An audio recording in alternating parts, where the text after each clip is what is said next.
পাশ থেকে এক গম্ভীর গলায় উত্তর এলো, না, যে বোনের কাছে তার দাদার সম্মানের দাম নেই, ভালোবাসার কোনো মূল্য নেই, তার বাড়িতেও ঠাঁই নেই। আমি কি বলবো খুঁজে পেলাম না। পাশ থেকে সঞ্জু বলল, আমার কথাটা একবার থামো, আমি আমার বোনকে বলছি কথাগুলো, বাইরের কারো কথা শুনতে রাজি নয়। এটা আমাদের ভাই বোনের ব্যাপার। ওরা কি বলছে একটু শোনোই না। তুমিই চুপ করো। ধূমপান, মদ্যপান, তামাক সেবন স্বাস্থ্যের পক্ষে ক্ষতিকর।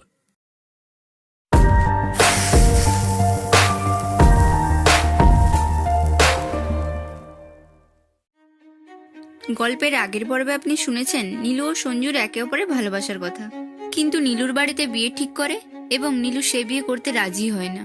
সে সঞ্জুকেই বিয়ে করতে চায় এবং সে কথা সে তার বৌদিকে বলে তার দাদাকে জানানোর জন্য। কিন্তু তার বৌদি বলে যে সে তার দাদাকে বলতে পারবে না। সে রাতের বেলা তার দাদার ঘরে দরজায় টোকা দিতেই তার বৌদি দরজা খোলে এবং তার দাদাকে ডাকার কথা বলে। সে কথাতে নীলু সম্মতি জানায়, কিন্তু তার দাদা যখন উঠে আসে সে কিছুই বলতে পারে না, শুধুই কাঁদতে থাকে। তারপর না, গল্পটা ওখানেই শেষ হয়নি। এত সহজে সবকিছু শেষ হওয়ার নয়। হয়তো আগেই আমি আর সঞ্জু এক হতে পারতাম, শুধু দরকার ছিল বলতে পারার সাহস। আসলে দাদা আর মামার বিরুদ্ধে বিদ্রোহী হব, সেই অমিত শক্তি আমার ছিল না। কিন্তু শুধুমাত্র ভীরুতার কারণে ভালোবাসাকে বলিদান দেব, হয়তো অতটা ভদ্র আমি নই। সত্যি কথা বলতে, ভালোবাসা মনে এক ধরনের সাহস সৃষ্টি করে। হয়তো সেই সাহসটুকুর কারণেই আমি এরম একটা কঠিন সিদ্ধান্ত নিতে পেরেছিলাম। কিন্তু শোক আমার ভাগ্যে ছিল না। সেদিন যখন সঞ্জুর মেস থেকে বাড়ি ফিরছিলাম, তখন একটা ভাবনাই আমায় কুরে কুরে খাচ্ছিল। সঞ্জু এতটা ক্যাজুয়ালভাবে আমার বিয়েটাকে নিচ্ছে কিভাবে? আমি জানি সঞ্জু খুব ঠান্ডা মাথার ছেলে, আর তার পাশাপাশি এভরি সিচুয়েশন হ্যান্ডেল করার মতো দক্ষতাও ওর মধ্যে আছে। এই 4 বছরের সম্পর্কে আমার সাথে ওর আর 5টা সাধারণ কাপলদের মতো যেমন তর্কাতর্কি হয়, সেরকম অনেক কিছুই ঘটেছে। সেই সমস্ত সিচুয়েশন সঞ্জু খুব দক্ষতার সাথে সামলে নিয়েছে। কিন্তু আজ এরকম একটা কঠিন সময়ে সঞ্জুর দিক থেকে কোনো পদক্ষেপ নেই। 4 বছরের প্রেমের সুবাদে আমি এও জানি সঞ্জু খুব সাধারণ পরিবারের ছেলে। হয়তো তার পক্ষে এই হঠাৎ বিয়ে কিংবা আমার দায়িত্ব নেওয়া অ্যাফোর্ডেবল নয়, কিন্তু সঞ্জুর প্রতি আমার এটুকু বিশ্বাস আছে, ওর ভালোবাসাটা কোনো দিক দিয়ে মিথ্যে নয়। আজ বাড়ি পৌঁছানোর পর তো সঞ্জুর সাথে কন্ট্যাক্ট করারও আর সেরকম কোনো সুযোগ পাবো না। এসবই ভাবতে ভাবতে হঠাৎ এক পুরুষ কণ্ঠে ঘোরটা কাটল। দিদিমণি, আপনার স্টপেজ এসে গেছে। ভাড়াটে রিক্সাওয়ালাকে প্রদান করে কেমন একটা ঘোরেই বাড়ির বাইরের গেটটা খুললাম। আমার বিয়ের প্রস্তুতিতে বাড়িটাকে যেন চেনাই যাচ্ছে না। আলোক ও ফুলের শয্যায় সেজে উঠেছে পুরো বাড়িটা। বাড়ির মধ্যে প্রবেশ করে দেখি আমার প্রায় সমস্ত আত্মীয়ই বাড়িতে উপস্থিত। সোজা নিজের রুমে প্রবেশ করি আমি। অনেক সাহস একত্রিত করেও, দাদাকে চেষ্টা করেও কিছু সেইভাবে বলে উঠতে পারলাম না। আবার চোখের জল মুছতে মুছতে নিজের রুমে ফেরত এলাম। সাথে সাথেই দরজায় ধাক্কা। কে? উপাস থেকে বৌদির গলা এলো। আমি। দরজাটা তাড়াতাড়ি খোলো নীলু। কি হয়েছে বৌদি? তড়িঘড়ি করে রুমে এলে যে? আর কি কথা আছে বৌদি? আচ্ছা নীলু, আমি যে কথাগুলো বলছি সেগুলো মন দিয়ে শোনো, আর আমার প্রশ্নগুলোর সঠিক উত্তর দাও। তোমাকে আর আলাদা করে কি মিথ্যে বলবো বৌদি? বলো কি বলবে। তুমি বিয়েটা করতে চাও না, তাই তো? সে আর আলাদাভাবে কি বলবো? তাহলে তুমি এখন কি করবে ভেবেছো? কোনো প্ল্যান করেছো সঞ্জুর সাথে? না। না? না মানে? তাহলে ভালোবাসার মানুষটাকে ছাড়া সারা জীবন কাটাবে কি করে? জানি না বৌদি। ধুর পাগল, ছেলেটা কি বলেছে তোমার বিয়ে নিয়ে? সেরকম কিছুই বলেনি। ছেলেটার সাথে যোগাযোগ করো, একসাথে একটা প্ল্যান বানিয়ে দুজন পালিয়ে গিয়ে বিয়ে করো। বৈবাহিক জীবনে হ্যাপিনেস না থাকলে বিশেষত মেয়েদের জীবন দুর্বিষহ হয়ে ওঠে। আমি এমন এক অভাগা, তোমার দাদাকে যে বলবো তারও সাহস আমার নেই। এসব কি বলছো তুমি বৌদি? বাড়ির দাদার সম্মানের কি হবে? আমার কথা শোনো, এসব নিয়ে প্রশ্ন উঠবে কিছুদিন, তারপর সব থিতিয়ে যাবে।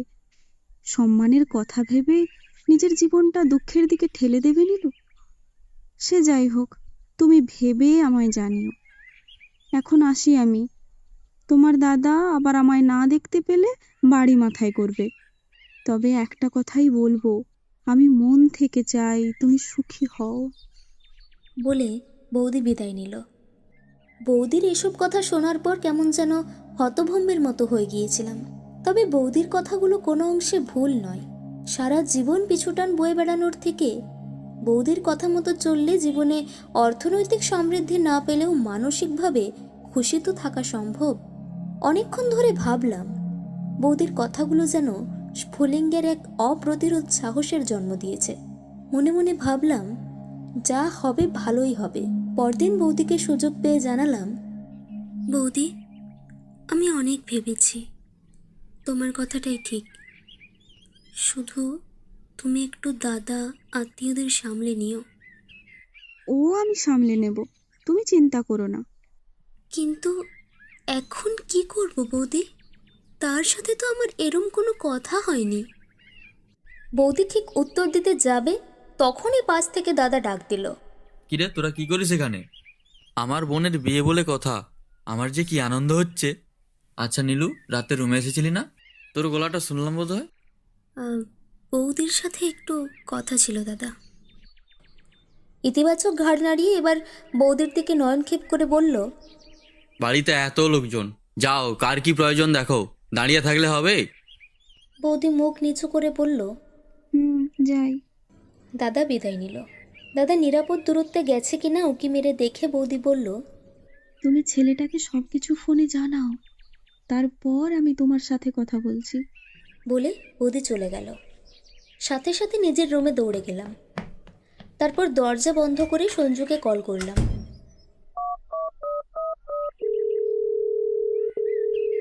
কল আনরিচেবল বলল। আরও 5 বার ট্রাই করেও একই কথা শোনা যেতে লাগলো। শোকাহত হয়েই নিজের রুমে বসে থাকলাম।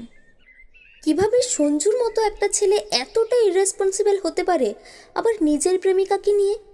এইসবই ভাবতে ভাবতে কখন যে চোখের কোণে দিয়ে জল গড়িয়ে পড়তে লাগলো তা আমি আর অনুভবই করতে পারলাম না। সাথে সাথে দরজায় ধাক্কা। চোখের জল তাড়াতাড়ি করে মুছে দরজার কাছে গেলাম। কিছু হয়নি এরকম একটা ভান করে দরজা খুলে দেখি বৌদি। কিন্তু না, বৌদির কাছে লুকোনো গেল না। কি হয়েছে? কাঁদছিলে কেন? কথা হয়নি সঞ্জুর সাথে? না। সে কি কথা নীলু? আমি কি করব কিছু খুঁজে পাচ্ছি না বৌদি। যেই মানুষটার সাথে আমি ঘর বাঁধবো স্বপ্ন দেখেছি, সেই মানুষটা যে এরকম করবে কি করে বুঝবো বলো? কি হচ্ছে নীলু? এত সহজে ভেঙে পড়লে চলে? চুপ করো, বাড়ি ভর্তি লোক, মাথা ঠান্ডা রেখে এগোতে হবে। আচ্ছা, তোমার কি মনে হয় সঞ্জু তোমায় ঠকাতে পারে? না, আমি মরে গেলেও তা মানবো না বৌদি। এখন তাহলে একটাই উপায়, সঞ্জু নিশ্চয়ই কোথায় থাকে তুমি জানো। উত্তরে আমি ইতিবাচক ঘাড় নাড়ালাম। ব্যাস, তাহলে তো সব হয়েই গেল। পালিয়ে গিয়ে সোজা উপস্থিত হও সেখানে, তারপরেরটা তোমার প্রেমিক ম্যানেজ করে নেবে। কিন্তু এভাবে কি সোজা তার মিশে যাওয়াটা ঠিক হবে? কেন ঠিক হবে না? ভালোবাসতে গেলে সাহস লাগে। প্রথমের বিয়ের কথা শুনলে যে কোনো প্রেমিকই ঘাবড়ে যায়। আবার যদি এরকম হঠাৎ বিয়ে হয়, তারপর ধীরে ধীরে সব ঠিক হয়ে যায়। সবসময় তো নেগেটিভ ভেবো না তো, যা হবে ভালো হবে। যা, একটা কথা তো জিজ্ঞাসা করতে ভুলেই গেছিলাম, ছেলেটা তোমার বিয়ের কথা চলছে এ বিষয়টা জানে তো? জানি। তাহলে তো হয়েই গেল। রাতে আমি সময় করে তোমায় সুযোগ বুঝে ডাকবো, প্রস্তুত থেকো। আর হ্যাঁ, ফোনে ট্রাই করতে থাকো ছেলেটাকে। কিন্তু বৌদি, একটু বেশি রিস্কি মনে হচ্ছে না তোমার? আরে বাবা, ফোন লাগছে না কোনো নেটওয়ার্ক ইস্যুয়ের জন্য বোধহয়। ছেলেটা তো আর উবে যাবে না। যখন শুনবে তুমি এরকম সিচুয়েশনে পালিয়ে তার কাছে শেষ আশা নিয়ে গিয়েছো, কখনোই ফিরিয়ে দেবে না। সেও তো তোমাকে ভালোবাসে নাকি? মিছে মিছে টেনশন করো না তো। বলে বৌদি বিদায় নিল। বৌদির এসব কথাই কেমন একটা পজিটিভ এনার্জি কাজ করছিল। ঠিকই বলেছে বৌদি, সঞ্জুকে তো আর অবিশ্বাস করা চলে না। আমায়ও ফিরিয়ে দেবে না, ও পরে পরে সব ঠিক হয়ে যাবে। একটা জব আমি না হলে সঞ্জু যে হোক খুঁজে নেব। দেখতে দেখতে রাত হলো। তখন ঠিক রাত 12টা। বৌদি চুপিসারে আমার রুমে এলো। সমস্ত আত্মীয়রা তখন ঘুমোচ্ছে। বৌদি বলল দাদাও নাকি ঘুমিয়ে পড়েছে। সামান্য কিছু জিনিসপত্র নিয়ে আমি আর বৌদি বাড়ির বাইরের গেটের কাছে উপস্থিত হলাম। চুপিসারে বৌদি বেশ কিছু টাকা আমার হাতে তুলে দিয়ে ছলো ছলো নয়নে বৌদি বলল, সাবধানে থেকো, মাস তিনেক পর ফিরে এসো, আমি বাকিটা সামলে নেব। টেনশন করো না, এখন যাও, কেউ জেগে যাবে। আসি বৌদি, দাদাকে দেখে রেখো।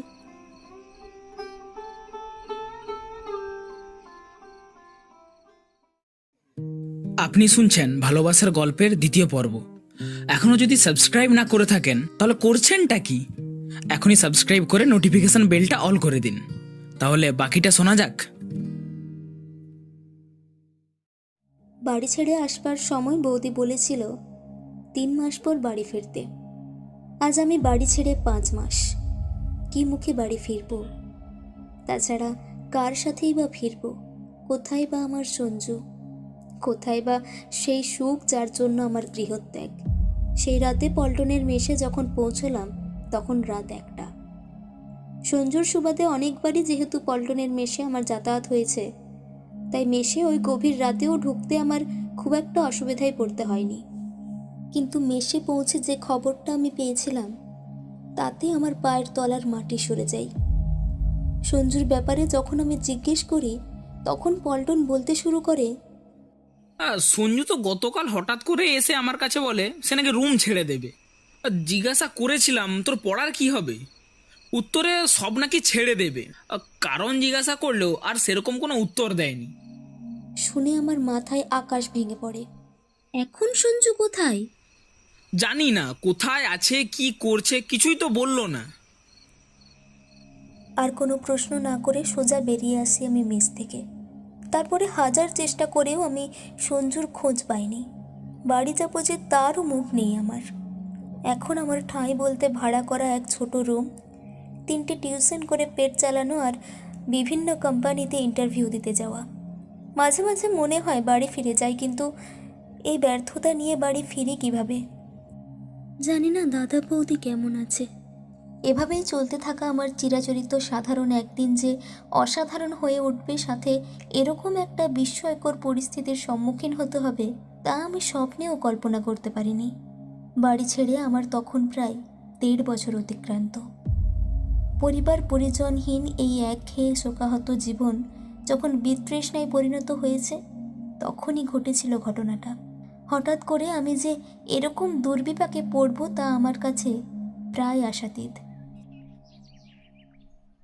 আর 5টা সাধারণ দিনের মতোই সেদিনও সকালবেলা আমি খবরের কাগজে কর্মসংস্থান খুঁজছি। হঠাৎ এক অজানা কোম্পানিতে ইন্টারভিউ দেওয়ার সুযোগ খুঁজে পাই। তেমন কোনো বেশি কোয়ালিফিকেশন লাগবে না, উচ্চ মাধ্যমিক পাশ হলেই হবে। তেমন কোনো বিরাট টাকা যে মাইনে পাবো তাও না, টাইপিস্টের পোস্টে জব। কলেজ জীবনের 2য় বর্ষেই বাড়ি ছাড়া হই। আর বেরিয়ে আসার সময় আমার স্টুডেন্ট লাইফের ফাইলটা মনে করে নিয়ে এসেছিলাম। জব তো করতে হতেই পারে, এমন প্রিপারেশন নিয়েই তো বাড়ি ছাড়া। আর কি, সুযোগ তো আর এরকম করে ছেড়ে দেওয়া যায় না।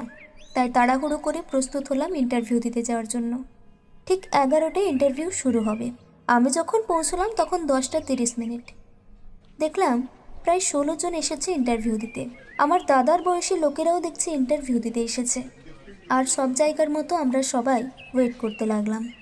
রিসেপশনে জিজ্ঞেস করতে বুঝলাম আমাকে 7 নম্বরে ডাকা হবে। বসে বসে ভাবতে লাগলাম কি উত্তর দেব। যদিও কলেজে কম্পিউটার সম্বন্ধে আমি জেনেছি, সাথে টাইপিংও প্র্যাকটিস করেছি। এই সবই বসে ভাবছি, হঠাৎ করেই রিসেপশন থেকে ডাক এলো। মিস নীলাঞ্জনা, এরপর আপনি ভেতরে যাবেন। Okay ma'am. দেখতে দেখতে আমার সুযোগ এলো। দরজাতে নক করে ফর্মালিটি মেনটেন করে বললাম, may I come in sir? যিনি ইন্টারভিউ নিচ্ছিলেন ওনাকে এখনও অবধি আমি দেখতে পাচ্ছিলাম না, শুধু গলাটা শুনতে পেলাম। Come in. সাথে সাথে সারা শরীরে আমার তরঙ্গ খেলে গেল। এই গলা আমার ভীষণ পরিচিত, কিন্তু তা কিভাবে সম্ভব? কৌতূহল কিছুটা কাটিয়ে ওঠার জন্যই রুমের ভেতরে প্রবেশ করলাম, গিয়ে দরজাটা লক করলাম। না, আমার সন্দেহ ভুল নয়।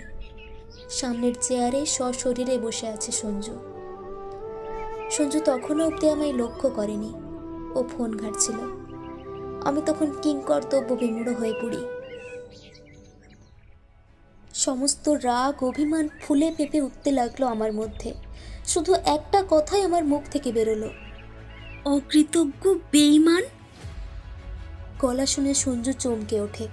যখনই তার চোখ আমার চোখ আবদ্ধ হয়, তখনই সে বলে ওঠে, নীলু, খবরদার নাম ধরে ডাকবে না, লজ্জা নেই? আমার কথাটা একবার শোনো নীলু। কি শুনবো? 5 বছর প্রেমের পর প্রেমিকাকে অসহায়ের মতো ফেলে রেখে যে ছেলে চলে যায়, তার কথা আলাদা করে কি শুনবো? একবার আমার কথাটা শোনো প্লিজ। আই এম সরি, আমি সব বলছি। তুমি জানো আমি কি সব সিচুয়েশনের মধ্যে দিয়ে যাচ্ছি? একবার খোঁজ নেওয়ার চেষ্টা করেছো আমার, অকৃতজ্ঞ বেঈমান? নেওয়ার চেষ্টা করেছি। পল্টন বলল তুমি নাকি আমার জন্য বাড়ি ছেড়েছো। বন্ধু মারফত খোঁজ নিয়েও দেখেছি, তুমি বাড়িও ফেরোনি। আর অনেক খুঁজেছি তোমায় আমি। তোমার ফোনে কি হয়েছে নীলু? বাড়ি ছাড়ার পর যখন তোমায় আমি পেলাম না, তারপর সিম কার্ডটা আমি ভেঙে ফেলেছি। তোমার ফোনে কি হয়েছিল সঞ্জু? একবার ফোন করতে পারতে না? আমি যেটা বলছি এবার মন দিয়ে শোনো প্লিজ।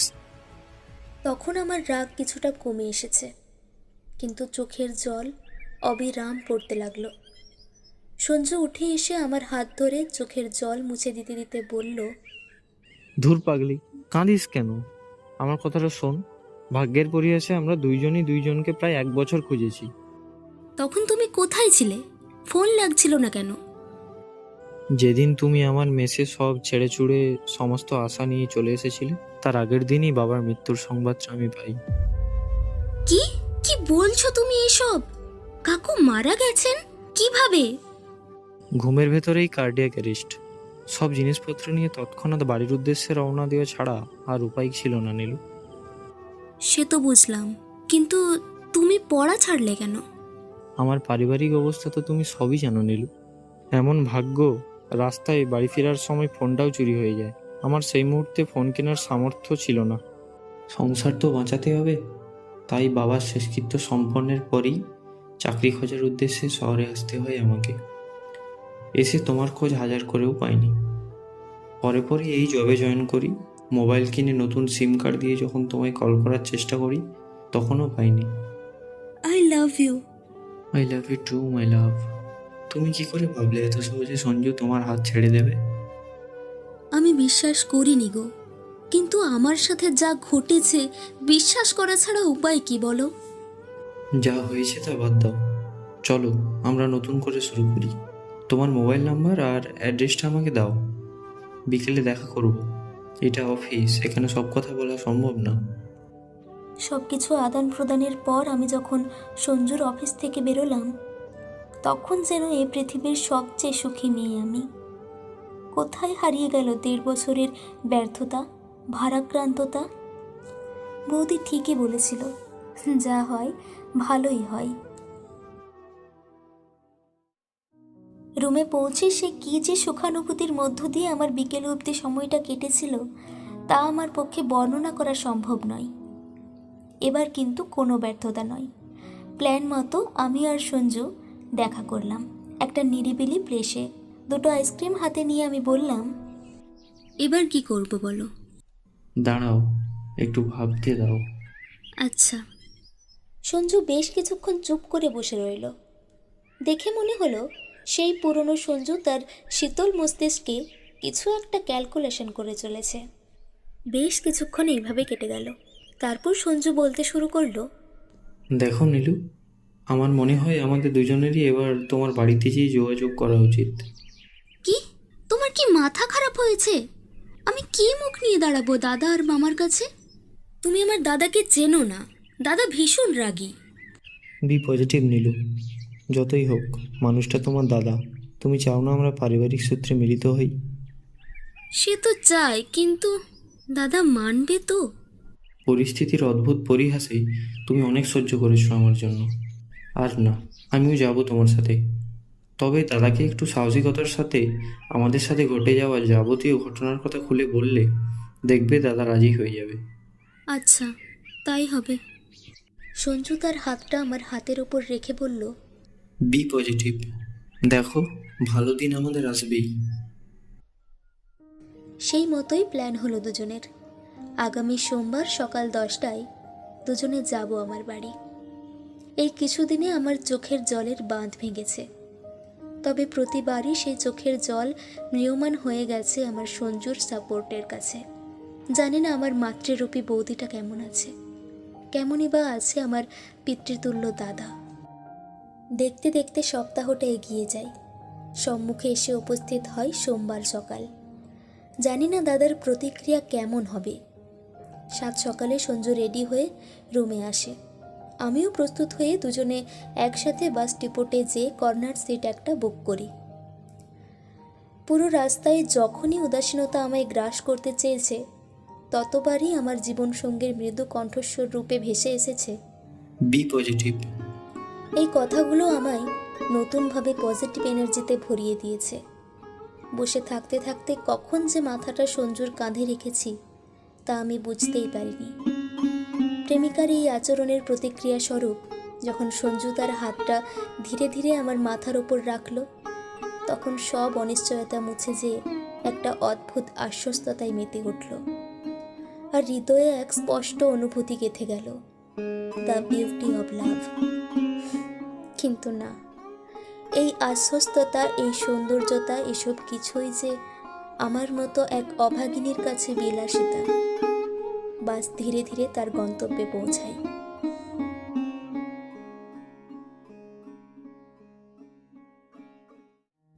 আজ 1.5 বছর পর আবারও সেই চেনা রাস্তা, চেনা গলি, এই সব পেরিয়ে অবশেষে সঞ্জুর হাত ধরে পৌঁছালাম বাড়ির সেই বাইরের সিংহদুয়ারের সামনে। মন যেন কেমন একটা অদ্ভুত অনিশ্চয়তায় আবারও ভারাক্রান্ত হয়ে উঠল। সঞ্জু তা বুঝতে পেরে হালকা হাতে ঝাঁকুনি দিল, সাথে ফিসফিস করে বলল, টেক এ ডিপ ব্রেথ, মনে সাহস আনো, আর নিজেকে সব কিছুর জন্য প্রিপেয়ার্ড রাখো। আমি তো আছি, এবার কলিং বেলটা বাজাও। আমি কয়েক সেকেন্ড সময় নিলাম, তারপর সবটুকু সাহস বুকের মধ্যে সঞ্চয় করে কলিং বেলটা প্রেস করলাম। ভেতর থেকে দাদার বৌদির উদ্দেশ্যে বলা মৃদু গলা শোনা গেল, যাও তো, কে এসেছে দেখো। একটু পরেই একটা পায়ের আওয়াজ মৃদু স্বরে গেটের দিকে এগিয়ে আসতে লাগলো। মন এটা ভেবে একটু শান্তি পেল যে বৌদি আসছে দরজা খুলতে। আজ 1.5 বছর পর আমার মাতৃরূপিণী বৌদিকে দেখব। এই সবই ভাবতে ভাবতে সামনে থাকা দরজাটা হালকা শব্দ করে খুলে গেল। সামনে বৌদি দাঁড়িয়ে। এতদিন পর এইভাবে আমাকে দেখতে পাওয়াটা বৌদিকে একটা চরম শখ দিয়েছে যে তা বৌদির মুখ দেখেই বোঝা গেল। আর আবেগ না আটকে রাখতে পেরে বৌদি চিৎকার করে বলে উঠল, ওগো, এসো দেখো কে এসেছে, আমাদের নীলু এসেছে গো। সাথে সাথেই আরেকটা গম্ভীর পায়ের আওয়াজ যে আমাদের দিকে এগিয়ে আসছে অনুভব করলাম। এবার আমার শরীর ঠান্ডা হতে লাগলো, এটা ভেবে যে দাদা আসছে। এর মাঝেই বৌদি বলল, এই বুঝি তোমার সঞ্জু? আমি ইতিবাচক ঘাড় নাড়ালাম। আবার বৌদি বলল, তোমার মাথায় সিঁদুর কোথায় নীলু? এর উত্তরটা আমি দিলাম না, দিল সঞ্জু। হ্যাঁ বৌদি, আমিই সঞ্জু। 1.5 বছরে অনেক কিছুই ঘটেছে, দাদা আসুক সব বলছি। পাশ থেকে এক গম্ভীর গলায় উত্তর এলো, না, যে বোনের কাছে তার দাদার সম্মানের দাম নেই, ভালোবাসার কোনো মূল্য নেই, তার বাড়িতেও ঠাঁই নেই। আমি কি বলবো খুঁজে পেলাম না। পাশ থেকে সঞ্জু বলল, আমার কথাটা একবার থামো, আমি আমার বোনকে বলছি কথাগুলো, বাইরের কারো কথা শুনতে রাজি নয়। এটা আমাদের ভাই বোনের ব্যাপার। ওরা কি বলছে একটু শোনোই না। তুমিই চুপ করো। আমি কি করব খুঁজে না পেয়ে সোজা দাদার পায়ে গিয়ে দুটো পা ধরে বললাম, আমার ভুল হয়ে গেছে দাদা, আমায় ক্ষমা করো, আমার কথাটা একবার শোনো। দাদার সাথে সাথে আমার দুটো হাত ধরে তুলল। এই প্রথমবার দাদার চোখে আমি গাম্ভীর্যতা খুঁজে পেলাম না, একটু মায়াই যেন ছিল। দাদার শুধু রাগটাই দেখলি, ভালোবাসাটা বুঝলি না। বল কি বলবি? আমাদের দুজনের সাথে ঘটে যাওয়া যাবতীয় কিছু এবং হঠাৎ দেখা হওয়া, তারপর দুজনের ডিসিশনে দাদার কাছে আসা, এই সব কিছু বর্ণনা করলো। হ্যাঁ রে বোন, তুই আমাকে তো বলতে পারতিস। আমি কোনো উত্তর দিলাম না। দাদা ইতিবাচক ঘাড় নাড়ালো, কিন্তু তারপর দাদা যেটা বলল তার জন্য আমরা কেউই প্রস্তুত ছিলাম না। দাদা বলল, তাহলে তো হয়েই গেল, বিয়ের কথাতে এগোই। তোমার বাড়িতে কোনো প্রবলেম নেই তো সঞ্জু? আমরা দুজনেই যেয়ে দাদা বৌদিকে প্রণাম করলাম। পাশ থেকে বৌদি বলল, আমি বলেছিলাম না নীলু, সব ভালো হবে। 3 দিন পর আমার বিয়ে। সর্বসম্মতিক্রমে পারিবারিক সূত্রে এই বিয়ে অ্যারেঞ্জ করা হয়েছে। অবাক করার বিষয় এই যে বিয়েতে সবচেয়ে খুশি আমার গোমড়া মুখো রাগী দাদা। আজ এই শুভ দিনে একটা কথাই সবচেয়ে বেশি মনে পড়ছে। হয়তো সত্যি স্বামী বিবেকানন্দ বলে গেছেন, একটি ধারণা গ্রহণ করুন, নিজেকে এতে নিবেদিত করুন, ধৈর্য ধরে সংগ্রাম করুন, সূর্য আপনার জন্য উঠবেই। আপনি শুনছিলেন ভালোবাসার গল্প। কলমে হুমায়ুন আহমেদ ও সৌরভ সেনগুপ্ত, প্রধান চরিত্রে দেবাঞ্জন ও প্রীতি, গল্প পাঠে প্রীতি ও সূত্রধার আমি রাজ এবং বৃষ্টি, বিভিন্ন চরিত্রে নীলাঞ্জন, বৃষ্টি, লাবণ্য, সৌরভ, তুফান ও শিল্পা। শ্রুতি নির্মাণে অডিও বুক, সমগ্র পরিচালনায় নীল ও দেবাঞ্জন, শব্দগ্রহণ ও স্পেশাল এফেক্ট বাই সৌম্যদীপ, প্রচ্ছদঙ্কনে রাজ। এবং গল্পটা শোনার জন্য আপনাকে অনেক ধন্যবাদ। আবারও কোনো নতুন গল্প নিয়ে হাজির হবে টিম অডিও বুক। ততক্ষণ ভালো থাকুন ও ভালোবাসতে থাকুন। ধন্যবাদ।